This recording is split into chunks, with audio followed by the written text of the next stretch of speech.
Olá, novelover! Eu sou Esdras. Quero saber se você viu a novela ontem. Se você é novo por aqui, seja muito bem-vindo. Eu também apaixonado por teledramaturgia e tudo que envolve este universo. Aqui é o seu lugar. Aproveita e já se inscreve neste canal se você ainda não se inscreveu, cara! Porque assim você não perde mais nenhum vídeo a partir de agora. Porque hoje nós teremos um momento manchete com o especial da novela Cananga do Japão. Daqui a pouquinho depois a vinheta, não sai daí.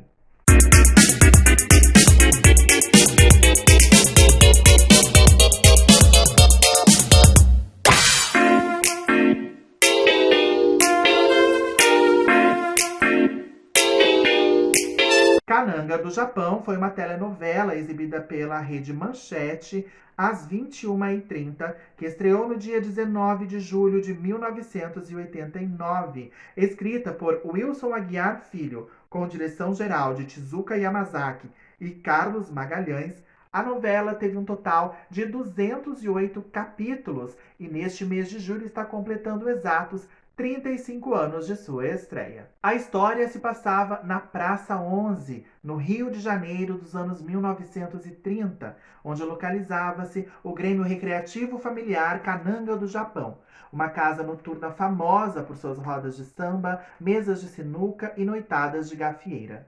É lá que Dora Cristiane Torlone forma par com Alex Raul Gazola, tornando-se a sensação das pistas de dança cariocas. Ela é uma moça fina, cuja família quatrocentona paulista perdeu tudo com a quebra da Bolsa de Nova York em 1929.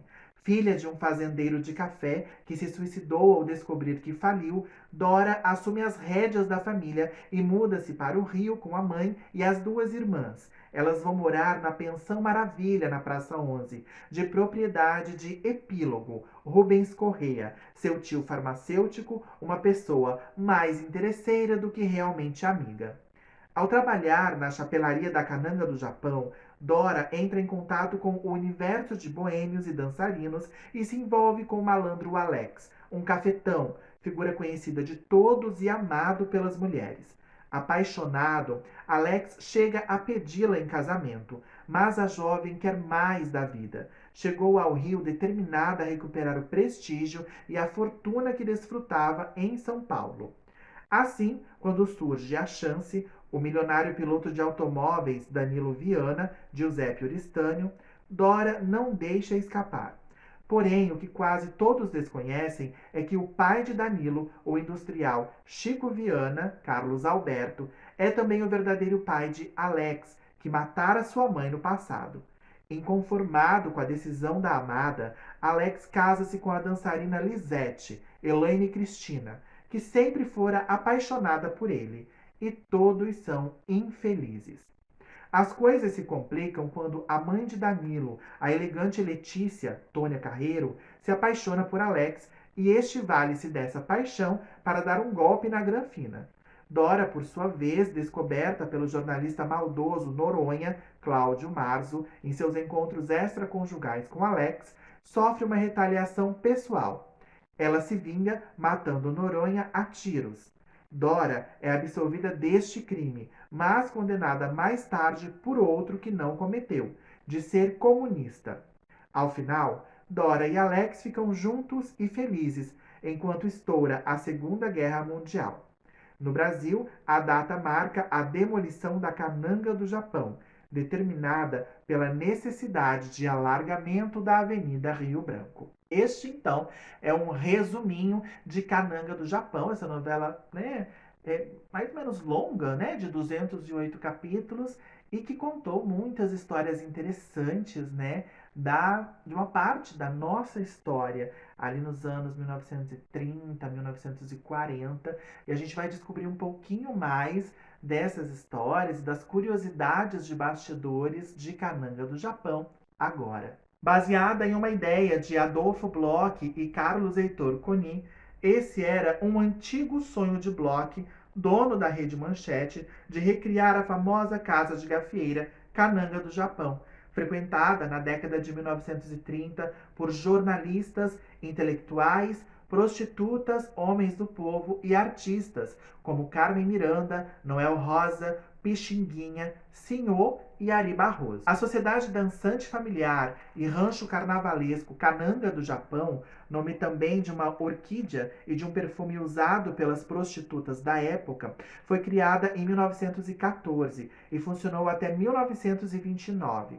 Ficava na Praça 11, no Rio de Janeiro, na área do Cais do Porto, um gueto de negros e judeus e, portanto, de efervescência cultural.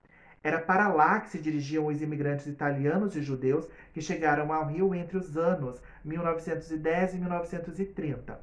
Para lá também iam negros que perdiam seu trabalho no interior com a chegada do trabalhador imigrante. Adolfo Bloch desembarcou nesta região em 1922, quando chegou ao Rio vindo da Rússia bolchevique.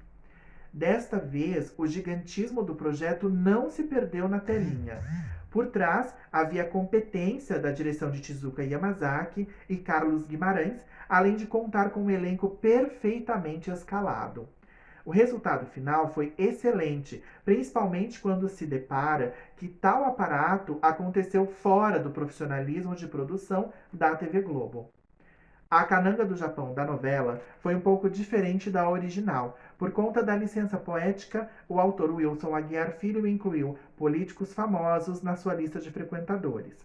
Também naquela época, não era muito comum brancos e negros frequentarem os mesmos locais. A APCA premiou Cananga do Japão em várias categorias referentes ao ano de 1989. Melhor direção de televisão para Tezuka Yamazaki e melhores abertura, trilha sonora, cenografia e figurino, juntamente com Que Rei Sou Eu, da Globo. Por sua atuação na novela, a atriz Cristiana Oliveira foi eleita pela APCA a revelação feminina na TV do ano. Cananga do Japão misturava ficção com realidade. O pano de fundo era o movimento musical dos anos 1930, o que proporcionou um enlevo mágico ao projeto. O autor costurou o folhetim com os principais momentos da história do país na década enfocada, como a ditadura Vargas, as revoluções de 1930 e de 1932, o integralismo de 37, a Segunda Guerra Mundial em 39 e a intentora comunista em 1935, que ganhou muita força no roteiro, principalmente com a dupla Cassiano Ricardo e Bettina Vianney, ao encarnarem Luiz Carlos Prestes e Olga Benário.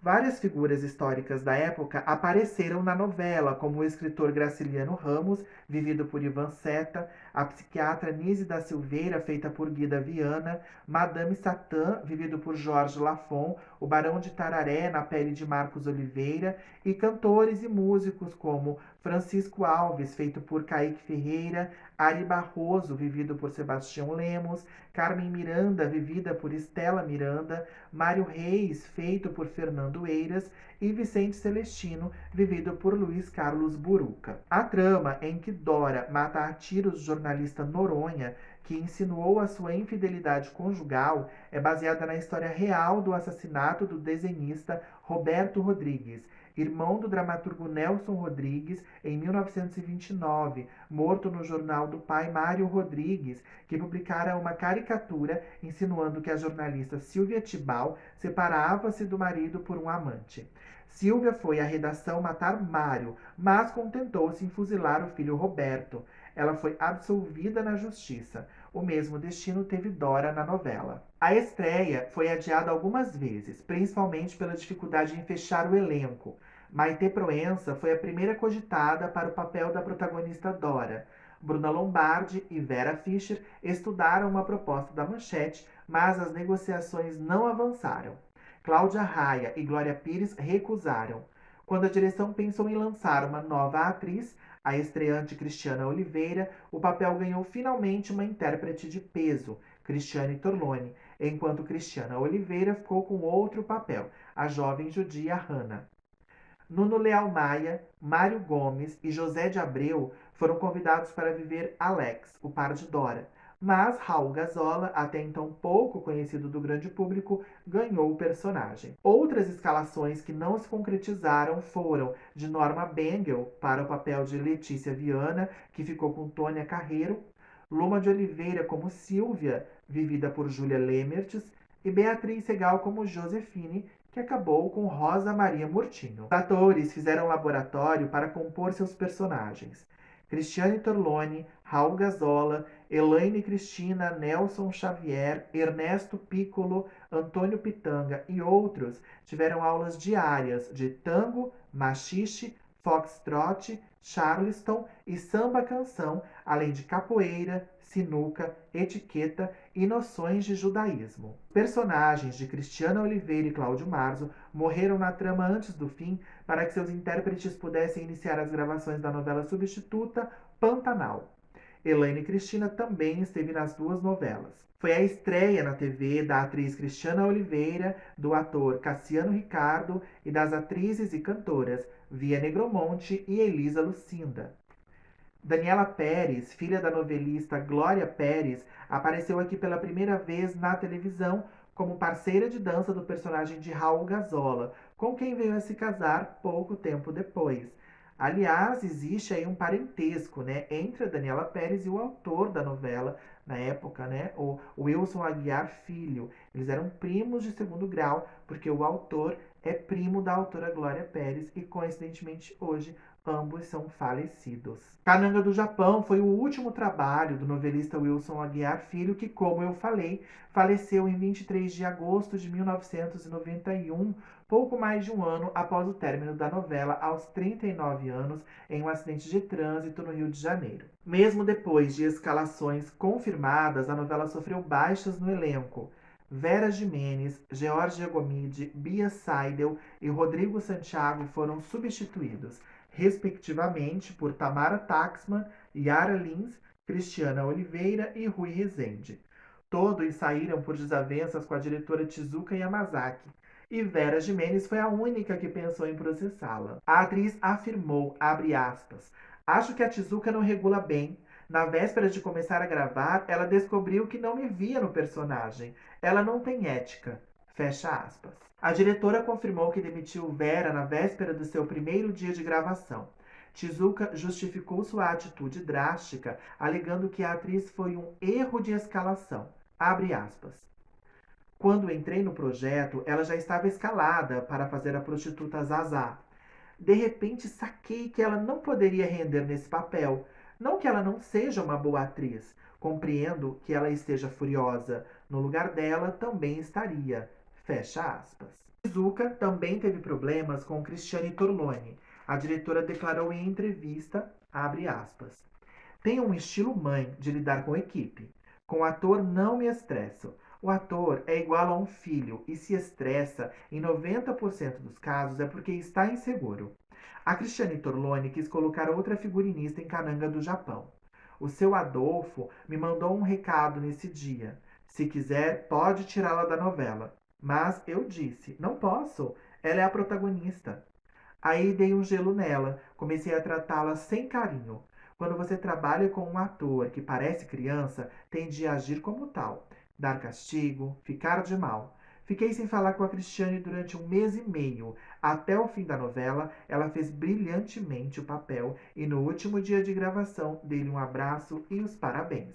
Fecha aspas.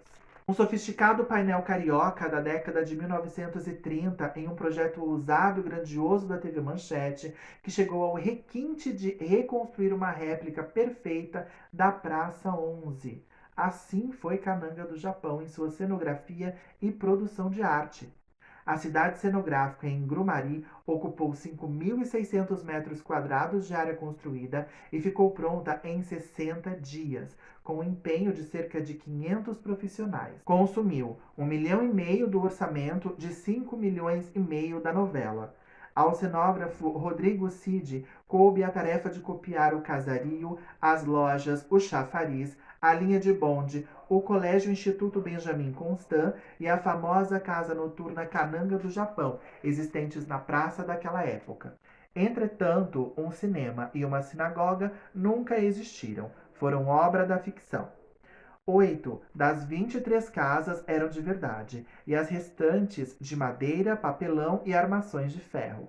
O requinte ficou por conta dos detalhes dos interiores, como os lustres e o letreiro espelhado na cervejaria, os móveis e as cortinas cor-de-rosa do prostíbulo e o papel decorado que imitava azulejos e mármores. O mobiliário e luminárias que compunham os cenários em estilo Art Deco foram todos comprados ou reproduzidos. A Manchete comprou e recuperou 5 carros Ford modelo 1929, além de alugar um avião biplano modelo Waco.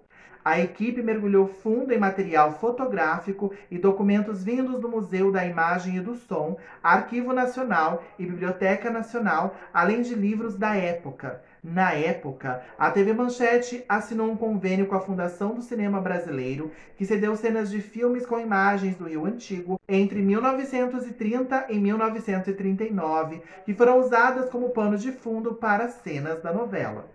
Faziam parte do acervo da Fundação um total de 40 filmes do período em que se passa a história. Kananga do Japão foi apresentada com toques de grandeza, que tinha início na ótima abertura, assinada por Rodolfo Rosenthal e Tony Cid Guimarães, na qual um casal dançava em meio a imagens de fatos que concretizavam a época, entremeadas pelo carnaval de rua ao som da canção Minha, de Francis Haime e Rui Guerra, em uma gravação da cantora Misty. Dividida em 4 quadros, a abertura tinha como temas Porto, Guerra, Baile e Campo, este último baseado no famoso quadro Café, de Cândido Portinari. A abertura foi coreografada por Carlinhos de Jesus, que chegou a fazer uma participação na trama da novela. 2 meses após o seu término, a novela começou a ser reapresentada. Foi exibida na íntegra de 21 de maio de 1990 a 18 de janeiro de 1991, de segunda a sábado, às 19h30. Teve uma segunda reprise entre 18 de março e 10 de outubro de 1997, em 149 capítulos, de segunda a sexta-feira, às 20 horas, e mais tarde, às 19 horas. E este foi o vídeo de hoje, falando sobre essa mega novela, essa produção esplêndida da TV Manchete.